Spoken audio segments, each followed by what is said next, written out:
epo yẹn sì almost $4 ni ẹnìkan á máa kígbe á ní epo wọn ní Nàìjíríà owó là ń jẹ nílùú òyìnbó bọ̀dọ̀ owó tá ń kó jẹ níbi tó ti ń ta epo nílùú òyìnbó gan tá ń kówó ibẹ̀ jẹ tí gbogbo ẹ̀ ń gbiná eléyìí sì wọ fún ara ẹ̀ ló máa ṣe nǹkan tá a fẹ́ wá ṣe sí Yorùbá láǹdì lélẹ́yìí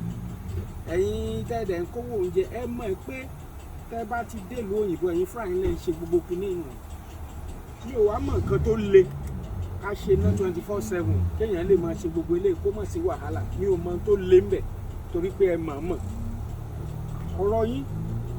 ó lágbára o ẹ̀yin tẹ́ẹ̀dẹ̀ ń tẹ̀lé wọn orí burúkú ló wà lórí yín òun ni mo ti rí kó tán àdáná sùn padà ó ní $4 per gallon èyí ṣe per litre o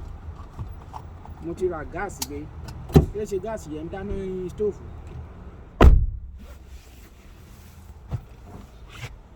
So